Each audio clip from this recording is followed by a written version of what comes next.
The information contained in this podcast is for general information purposes and does not constitute investment advice. You should seek investment advice tailored to your circumstances before making any investment decision. This is In the Know, a monthly investment podcast brought to you by Magellan Asset Management, experts in global investing. We bring you timely, unique and thought-provoking insights to help you make sense of today's investment landscape. There's an ocean of cash out there. But even if you go outside the emerging markets and go to developed markets like the US, many parts of Europe, many parts of Asia, even developed parts of Asia like Japan, there's an extraordinary amount of cash. And so there's still a huge opportunity to digitize cash. The cash digitization engine is healthier today than it's ever been. That's Vasant Prabhu, the Vice Chair and Chief Financial Officer at the world's largest payment network, Visa, explaining why the company is well positioned for the digital payments revolution. Welcome to Magellan In the Know.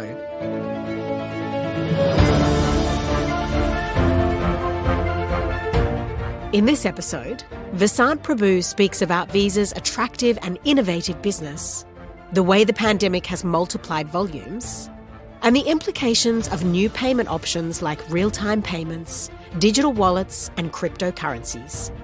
Vasant speaks with Magellan Deputy CIO and Head of ESG, Domenico Giuliano, and Portfolio Manager Elisa, and outlines how Visa has been so successful and why it has become one of Magellan's most important investments. But first, a warm welcome from Elisa. Welcome to our podcast, Magellan In the Know. I'm Elisa, Portfolio Manager at Magellan, and I'm joined today by my colleague Dom Giuliano, Deputy CIO, Portfolio Manager and Head of ESG. And our guest today is Vasant Prabhu, the CFO at Visa, the largest payment networks globally. Visa is somewhat of a staple at Magellan. We've been following the journey at Visa since its IPO back in 2008. We've owned the business for most of that time since. It's been a fascinating journey to watch. Visa's grown from $2.7 trillion in payments volumes in 2008 to $10.4 trillion in 2021. For some context, that's an 11% CAGR, growing at around 2 times that of global GDP. Visa now has 3.9 billion cards globally, and those cards make around 2.8 billion transactions per annum. That's an amazing 600 million daily and 6,000 per second. We view Visa to be a very attractive business for our investors, given its industry structure, network effects, and the structural tailwinds. So I could keep going about why we like Visa for quite some time, but let's get into today's episode and we'll no doubt unpack some of these elements as we get going. I'd like to extend a very warm welcome to our guest, Vasant Prabhu. Vasant has been the Chief Financial Officer at Visa since 2015. He's previously held CFO roles at major media and hotel companies, and he's attained a Bachelor of Science in Engineering from the Indian Institute of Technology and has an MBA from the University of Chicago. Welcome. Nice to be here. So to start off, it would be great to hear a little bit about you, Vasant, and your journey and why you chose to join the Visa team. Sure. You did say a couple of things about my background. I have worked across a variety of industries, and the common theme, if I had to describe one, is I've liked businesses that are global in scope, that are often large, strong, powerful brands with an element of technology. And most important of all, I tend to prefer to be in businesses that are in the midst of change and transformation. And those are all the things that were appealing about Visa. And then it comes down to the people, of course. I like Charlie Scharf, who was the CEO here when I joined, and the team here, which is a great team. And the business. It's a fascinating business, as you know, in the midst of lots of change with extraordinary opportunities. Oh, thanks for that introduction, Vasant. It's going to be very exciting to talk to you about some of those elements today. And as long-term followers, it's that innovation is what we love about Visa. So for our listeners, they would be very familiar with the Visa brand. It's well known around the world. We use it online and in shops every day. But perhaps people aren't as aware that they don't actually have a direct relationship with you. You actually have the direct relationship with banks and merchants. It would be great if you could set the scene for us on how Visa can facilitate a transaction and then how you actually make money. Sure. Yes, I think it might come as a surprise to a lot of people that we are a B2B enterprise. You could say we're a B2B2C enterprise. Our customers are businesses, and we reach you through them. So at one end, we have what we call our issuing banks. These are the banks that have a license from us to use our brand name and to access our network and can issue you, who are their customers, a credential. We prefer to call them credentials now, not cards, because they're no longer just cards. They could be embedded in a wallet or some other means, digital means of using them. So you, as a account holder at a bank or someone has a relationship with a bank, will get our credential through the bank. At the other end, we have what are called acquiring banks. These are banks that have the relationship with the merchant. So they will sign up merchants to be acceptors of Visa cards. And so when you go to the merchant is willing to accept your Visa credential as a payment mechanism because they are an acceptor of Visa. The way we get paid is in 2 or 3 different ways. Both an issuing bank and an acquiring bank pay us a license fee to be part of our network. We call it a service fee if you look at our P&L. And it's like any royalty. It's a fee on the total amount of volume that they generate on the network. The second fee we have is anytime you do a transaction on our network, then an issuing bank and the acquiring bank pay us a fee to process the transaction. That shows up on our P&L as a data processing fee.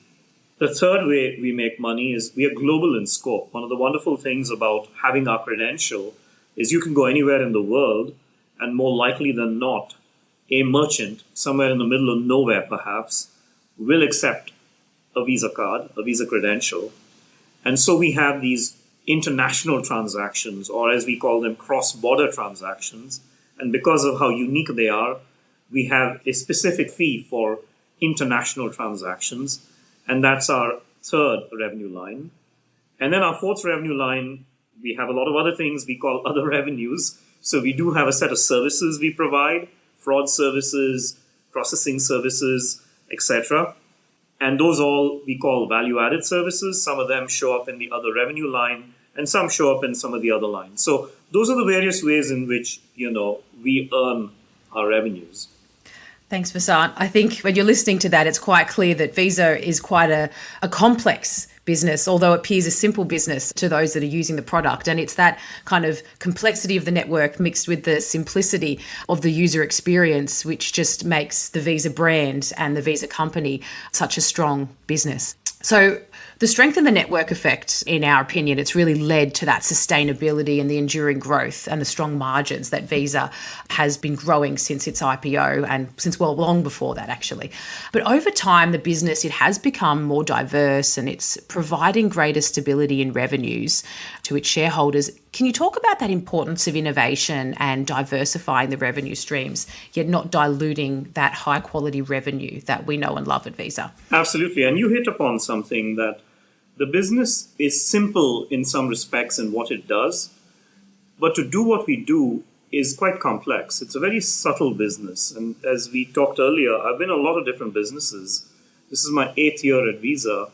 And I would say I still learn something new every day because it's a very subtle business. It is more complex than any other business I've been in. Doing payments is not easy. And that's one of the reasons why we are, I think, to some degree, who we are. So going back to your question about the network effect and the kinds of innovation and the kinds of things that we have done over the years to diversify our business, as you know, it started out as a simple mechanism to help merchants offer credit. It took away credit from being something your merchant offered you when you went to the merchant regularly. The card became a vehicle for providing credit. So it was a credit card when it started. That then diversified into debit. Debit was then a digital way to make a payment straight out of your bank account as opposed to using your credit. So that was, let's call it, the first big diversification.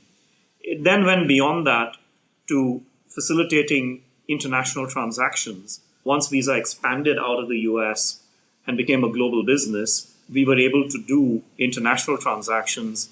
And these transactions became a very big business to the point now where just about everywhere in the world, and we transact in 200 plus currencies, which we accept on our network.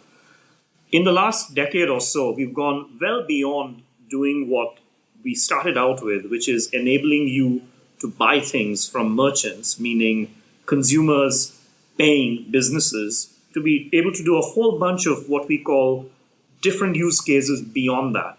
So now we can facilitate person-to-person transactions. Our network can move money both ways. It can move money into your account and out of your account. So we can do P2P. And we are now facilitating the vast majority of P2P transactions now around the world are on debit credentials. We can now allow businesses to pay you. So instead of you paying businesses, we now have the ability to let businesses pay you, whether it's an insurance company sending you a payment or your own employer paying you your wage, earned wage access, as we call it, on-demand payroll. That's going to be a huge business. So we can do B2C, businesses paying consumers. We can do G2C. We did a lot of that during the pandemic. This is where governments give you money. A lot of the transfer payments made by governments happened on our credentials. And then, of course, we do a wide variety of B2B, business-to-business transactions. So there's been an extraordinary amount of an explosion in the use cases that we've been able to support in our history. And that is where the innovation comes into our business. Well, thank you so much for all of that, Vasant. And one of the areas that I'd really love to explore with you a little bit is the competitive landscape and the opportunities out there. Because since we've been looking at Visa, we've always been faced with questions about some new technology or some new competitor coming out and displacing what it is that Visa does. And we simply have not really seen any true competition emerging in any great way. So perhaps if we go through the competitive landscape and the opportunities and just split it into two bits, because, for many decades now, the competition has really been cash and checks. So could you talk a little bit about the opportunity there and what it looks like around the world? Absolutely. Yes, the primary mission for a very long time, and even today, has been to essentially eliminate cash and check and allow people to pay digitally. Even before the word digital came about, we used to call it electronic. So Visa's been in the business of digitizing payments for a very long time. But despite that, there's still plenty of cash around the world. We know that's true in emerging markets where, cash is still very widespread. In many parts of the world, the penetration of digital forms of payments is still in the single digits. So there's an ocean of cash out there. But even if you go outside the emerging markets and go to developed markets like the US, many parts of Europe, many parts of Asia, even developed parts of Asia like Japan, there's an extraordinary amount of cash. And so there's still a huge opportunity to digitize cash. And the pandemic has been great because the cash digitization engine is healthier today than it's ever been. As you know, during the pandemic, most merchants realized that they had to have a digital form of payment acceptance, that people were shunning cash because it was dirty, etc. And so there was an extraordinary increase in merchants saying, I need a digital form of acceptance. A lot of people, for the first time in their lives, decided that they were going to walk away from cash and use digital forms of payment. And a lot of governments got behind it and substantially upgraded their payments infrastructure. So if you look around the world, in Latin America, in the last 3 years, volumes on our network have doubled. And that's way in excess of personal consumption expenditure or GDP growth. That's because of all the cash conversion. In Middle East and Africa, same thing. Our volumes have doubled in 3 years. In India, our volumes are up 80%. So the digitization of cash remains still a huge opportunity, and there's still a long way to go. Yeah, that example on COVID and changing consumer behaviours is a really interesting one, Vasant. I was fortunate enough to be in Italy a couple of months ago, and they've gone from being virtually a cash-only society in cafes to now being perfectly happy to accept a Visa card to pay for a €1 coffee. And that just would never, ever have happened 2.5 years ago. So really quite amazing to see. I mean, we've made the payment so easy you just tap now, right? It's one of the most frictionless ways to pay we've come up with, where all you have to do is tap your card and you're done. And that's why people use it even for a tiny purchase. Yeah.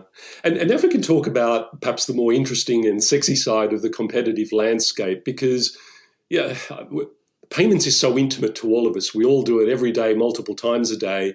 And there is so much news flow around new technologies and new competitors, but people rarely look under the hood or rarely understand what Visa's function or capabilities are within those new spaces. So perhaps if we just think about the acceleration in technological disruption, we've seen the emergence of buy now, pay later, crypto, digital currencies, real-time payments, and digital wallets. Broadly, when you think about all of those things, what has been Visa's broad strategic approach in dealing with disruption? Well, I think it's important to distinguish between disruption at the nodes of our network and disruption of the network itself. And people often confuse the two. So we are huge supporters of disruption at the nodes of our network because that's where the innovation happens, right? And innovation is good for our network. We are the people who allow disruptors to scale. So if you have an idea to come up with a better way to help someone pay for something, we are the ones who can help you scale. So we're like the railroad. We don't pick what the next form of energy is going to be. We'll carry oil and we'll carry coal, and the market will decide. So if BNPL was the way, buy now, pay later was the way people wanted to consume credit or offer credit, we're perfectly fine with that.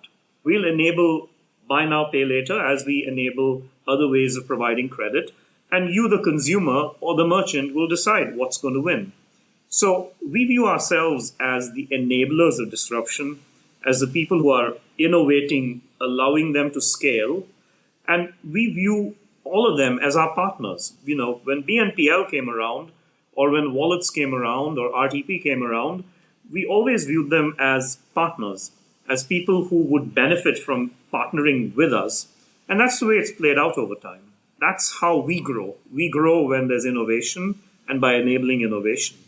Yeah, so Vasant, let's drill into some of those disruptive technologies and get into some of the details there. Certainly when, Afterpay and some of the other buy now, pay laters were rocketing away, it was a frequent question we were getting was, are they going to set up their own networks? Are they going to disrupt, Visa's capabilities? And yet you've just talked about you being able to enable buy now, pay later. Can you talk a little bit about that? Yes, so, we've been involved in buy now, pay later for a very, very long time. As you know, buy now, pay later is not a new idea, right? There have been installment payment schemes for as long as we've been around. It's just that there's a new technology by which they're being delivered nowadays. The concept itself has been around a long time. In fact, it's been prevalent in some markets in the world, in Brazil, in Turkey, and places like that for a very long time. On our own network. We provide buy now, pay later on our network. So from the very early days of buy now, pay later, we were deeply involved with it. We were early investors in Klarna. We were early investors in Paydi long before anybody had heard of them. And our approach to them was, instead of doing it outside our network, why don't you do it on our network? We can help you scale faster. Because the problem with not doing it on our network is you create what's called a closed loop network. You then have to go sign up merchants. Your closed loop is going to slow down your scalability. It's going to cost you more. It's going to take you more time. And so we've always been of the view that anyone who embraces an open loop approach to it, in other words, decides that they're going to be on a network like ours that's open to everyone, is going to scale faster, do it cheaper, and probably win. So, Klarna and Affirm and a variety of them have all decided that that's what they're going to do. We worked hard to, convince them that, having us as partners is going to be something that allows them to achieve their own objectives faster and better than doing it on their own. And that seems to be how it's playing out. In addition to that, we are making buy now, pay later capabilities available to our traditional partners. You have a Visa card. We think every Visa card, in theory, should offer an installment payment option. It depends on the bank whether they want to offer it, but we're making available to them capabilities where They could pick you when you're at a merchant. They could make you an offer and say, you can pay for that in installments. That can be done on our network. So, our view is you and the merchant should decide whether that's the way you want to consume credit. And we're perfectly fine if that's what you want to do. It's probably surprising to many people that buy now, pay later has actually been additive to volumes rather than subtractive from volumes at Visa. So thank you for that. Perhaps now if we can just talk a little bit about, so-called crypto and digital currencies. They're certainly newer technologies. And because they are new, I think it is important to recognise that regulators and central banks are still almost muddling their way through in terms of what they mean for the financial system and how to regulate them. And then when, you think about crypto, it really does come in various forms. There's a whole range of type of crypto, and it's often used as a speculative asset and sometimes used as a payment method. And then as an extension of crypto, many central banks have recently started thinking about and designing their own digital currencies, but they're really only in the testing phase so far. So when you think about crypto, digital currencies in the longer term, what's Visa's position on crypto and digital currencies, both from a threat perspective, but an opportunities perspective as well? There's been a great fascination with cryptocurrencies, and now seemingly everybody's worried about them. Our views haven't changed at all. Same with buy now, pay later. Our views are the same as they were 6 months ago. Markets in the meantime have had a love affair and a hate affair going on, I suppose. So as it relates to cryptocurrencies, our interest in them is primarily related to cryptocurrencies as a medium of exchange, right? Maybe some cryptocurrencies are stores of value. That's not really where we come in much. We are more interested in cryptocurrencies being used for payments and as a medium of exchange. In that context, we have played in a variety of different ways, and there are new ways in which we're trying to figure out how this all plays out over time. None of this is new for us because in a way, we've been in this business a long time, and I'll get to that. But what are the various ways we play? Well, from the early days of Bitcoin, which you can say everybody now thinks is more likely to be maybe a store of value, it's not a medium of exchange for lots of reasons. We were what I call the on-ramps and the off-ramps to the crypto world. So if you wanted to buy a cryptocurrency at an exchange like Coinbase, more often than not, you used a Visa credential to do that. So we have a nice business where people have been buying cryptocurrencies and they use our credentials. We're also the off-ramp. What do I mean by that? We went to these exchanges and they all issue you Visa credentials that you can use at any merchant around the world. So now your cryptocurrency balances are actually useful.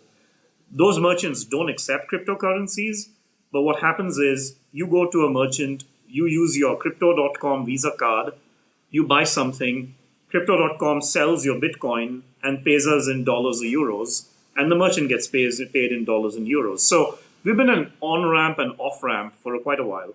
But the area we're most interested in is the possibility of stable coins, which are really, tokenized versions of fiat currencies riding on blockchains, and what that might mean for the future, because we understand that business. You could argue we were the first people to tokenize fiat currencies, right? We converted them to a digital token that rode on our networks, which is really what these stable coins are doing on blockchain networks. And so we're working with USDC, which is one of the most popular stable coins, because we always thought it was well collateralized and so on.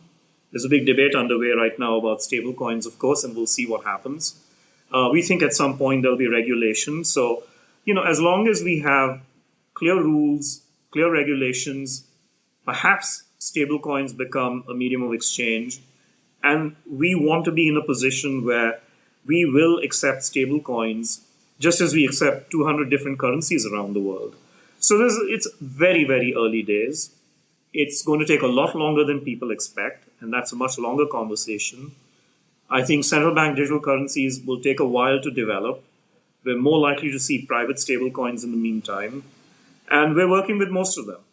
And our role is the same. We would like to help them because anytime there is a payment transaction, we would like to make sure that we can be helpful and our network can be helpful and we can facilitate it.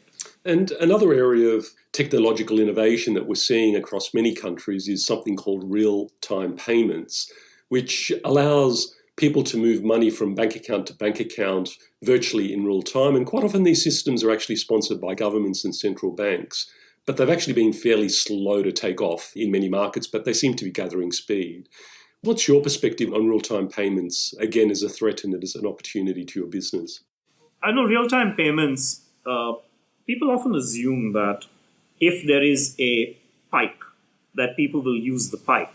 So real-time payments are really a faster ACH network, right? ACH networks are bank-to-bank networks that have existed for a long time, and they normally take 2 or 3 days for the money to move, and real-time payments was an attempt at shortening that time. But fundamentally, all they've done is to shorten the time. It doesn't change much else. For them to be useful, they have to have a variety of other features that are tailored to the kind of use case that they're trying to serve. So real-time payments have had a very hard time becoming meaningful in a lot of use cases because they don't provide what the use case wants. So for example, real-time payments as a mechanism to pay merchants, they've made many attempts, for example, in the UK, where real-time payments networks have been around for over a decade, and it hasn't really worked. Just because it's real-time doesn't mean it's going to be used. It has to offer other features that make it worthwhile for a consumer to use them. Security, dispute resolution, can I get my money back if I make a mistake? The fact that it's usable almost everywhere, it's global in scope. Most of these real-time networks are highly local, and not everybody is connected to them.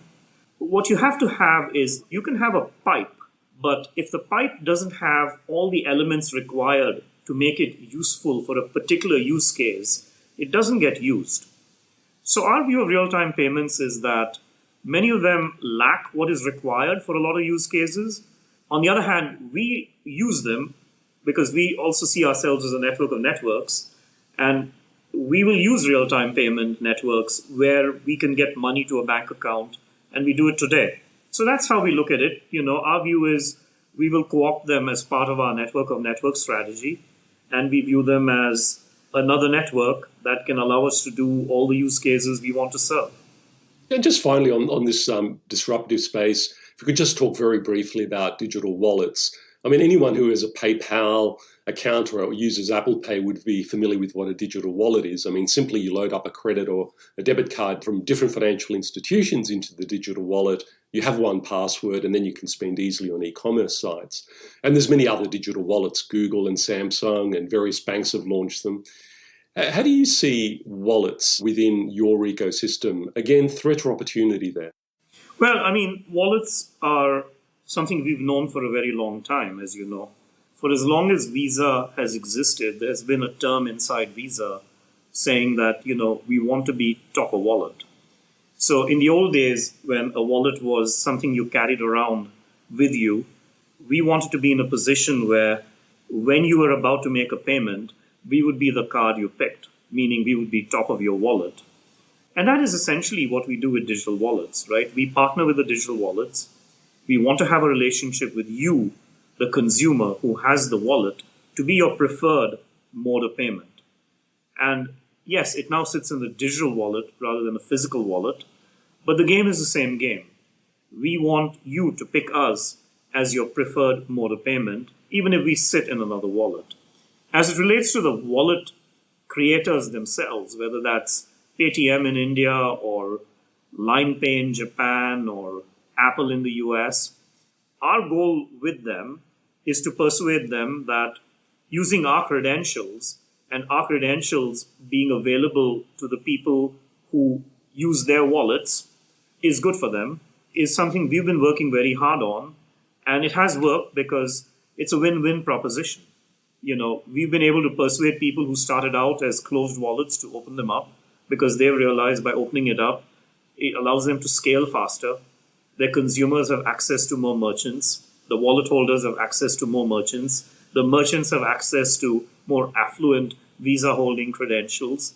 There's a revenue stream in there for the wallet owners, etc. So it's been a win-win proposition. Again, we view the wallets as partners. We view the wallets as essentially embracing, what we call the open loop model as opposed to the closed loop model. And it's been great for the wallets that did.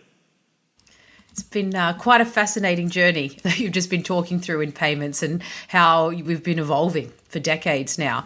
And Visa's been a real part of that journey in allowing consumers and merchants and banks to really transform how payments and our everyday lives operate. But in saying that, it's no surprise that you've then had regulators looking at you for decades and making changes to make sure that payments are smooth and safe, importantly, for all the users on the ecosystem. I'm just really interested in your perspective here on what kind of keeps you up at night on the regulatory front. What are you most concerned about with respect to the visa business as regulators around the world are looking at what you're doing to ensure that safety in payments is available? No, as you said, regulation is part of our business. Whenever you're doing what we do, which is becoming a very critical part of an economy, because we facilitate money movement in the economy, it is entirely understandable that governments are interested and regulators are interested. And that has been true all along. It's not new. When we first went to Europe in the 60s and 70s, it was very much part of the equation. As we moved into emerging markets later on, it is very much part of the equation. We understand that. It is part of an important element of our business. We spend a lot of time with regulators. Our goal when we talk to regulators and governments is to recognize that they have national interests at stake and that we have to understand what they are. And we hope that we can show them how we can be helpful to them, how we can solve the problems they're trying to solve. And all we ask for is access to help them do what they want to do. As long as we are allowed in the market, even if the playing field is sometimes tilted in favor of a local player, that's fine. We can live with that. The only thing we prefer not to have, and certainly don't want to have, is when people shut us out of markets. There's only one country that has shut us out of a market, and one that we chose to leave. But other than that, we are in every market in the world. We try very hard to ensure that we play by the rules that are beneficial to the people who live in the country and in sync with what the national interest is of that country. And our job is to work as closely as we can to make sure governments and regulators understand our business and that we understand their objectives. It's quite fascinating, the regulatory side, and I'm sure many listeners are kind of like, oh, regulation can't be fascinating, but we really saw that earlier in the year when there were global sanctions that were put on to curb the use of the Visa network in Russia. How should we be thinking about that on a longer term perspective? Is it raising concerns about how governments are thinking about the willingness to support a non-domestic payment network, which Visa is as the largest global network? How do you deal with this risk, and should we be thinking about those long-term issues? Well, regulation and nationalism will always be part of this business. I would say that the Russian situation was quite unique. I think we've been working very hard with regulators around the world to make sure, they understand what our reasons were and why we had to do what we had to do.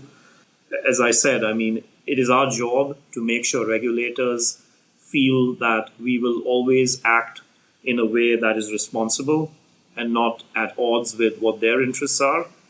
That's an ongoing dialogue. I don't expect things to change dramatically.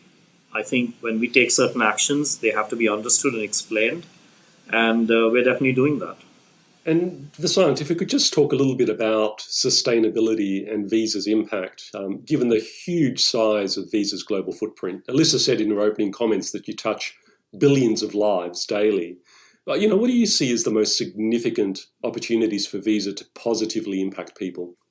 Well, clearly, empowering people, communities, and economies through the ability to digitize payments and give them access to mainstream financial services is something that we do and are very proud of doing.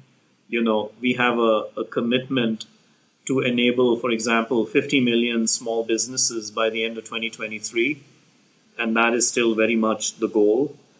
We enable people in remote parts of the world to pay digitally in many, many different ways. And that is something, that'll always be both part of our mission and a critical part of how we think we can contribute more broadly. Beyond that, we do a lot in terms of being very sensitive to environmental considerations. So, we've completed our transition to 100% renewable electricity as of January 2020. Fortunately, we're not in a business that creates a lot of pollution, whether that's plastics or other forms of pollution. We're not a large consumer of energy, but we've done everything we can to make whatever we consume renewable. Beyond that, we are very focused on diversity, both in our workforce and our supplier base. We also have a foundation, the Visa Foundation, that operates independently of the company, but was funded by the company, that is very focused on financial literacy, financial inclusion, and women's empowerment around the world. So we do the best we can on a variety of fronts. And we have been named one of the world's most ethical companies for 10 years in a row, and hopefully we'll stay that way. That's wonderful to hear. Vasant, finally, perhaps, we really are living in uncertain times. We're seeing high inflation after decades of low inflation. Interest rates are rising again. There's been huge changes in spending patterns across consumers and businesses post-COVID, massive supply chain disruptions, tough geopolitics that Elisa's already talked about. How do you feel about Visa's ability to navigate these uncertain times and grow through, continue to succeed over the next few years? Well, as you know, the COVID era was, threw a bunch of things at us and lots of other businesses, and we were able to navigate it fairly well, I'd like to think. We think of ourselves as being quite nimble. Yes, there's a lot of talk of recession, but as of the end of May, and we've released some numbers a few weeks back, there's no signs of it yet in consumer spending. Consumer spending has stayed quite healthy and robust, at least through the end of May. We remain vigilant. Our approach to things is that this is a long cycle business. It takes a while for things to happen in our business. Investments we make today don't pay off for a few years. Our goal is to make sure that we're making the right investments for the long run. So we stay very focused on innovating and investing. If we have some sort of a downturn, we think our business is quite resilient. A lot of what we do is essential spending that people have to do is facilitated by us.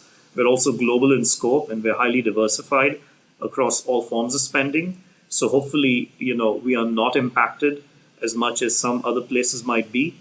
And our goal would be to stay focused on, the future. And then, we'll scale our investment depending on what the revenue picture is. But at this point, things look pretty stable and strong. Well, Vasant, thank you so much for giving our listeners such interesting insights into Visa's business. It really is such a fascinating space. And actually a big thank you to the whole Visa team, from the Magellan team and our investors, for all the great work and results over the years. Thank you. Well, thank you for having me. It was enjoyable. Thank you. That was Visa Vice Chair and CFO Vasant Prabhu, speaking there with Magellan Deputy CIO and Head of ESG, Domenico Giuliano, and Portfolio Manager Elisa DeMarco. We trust you've enjoyed this episode of Magellan in the Know. Join us in a month's time for the next episode. For more information on upcoming episodes, visit magellangroup.com.au/podcast, where you can also sign up to receive our regular Investment Insights program. Thanks for listening.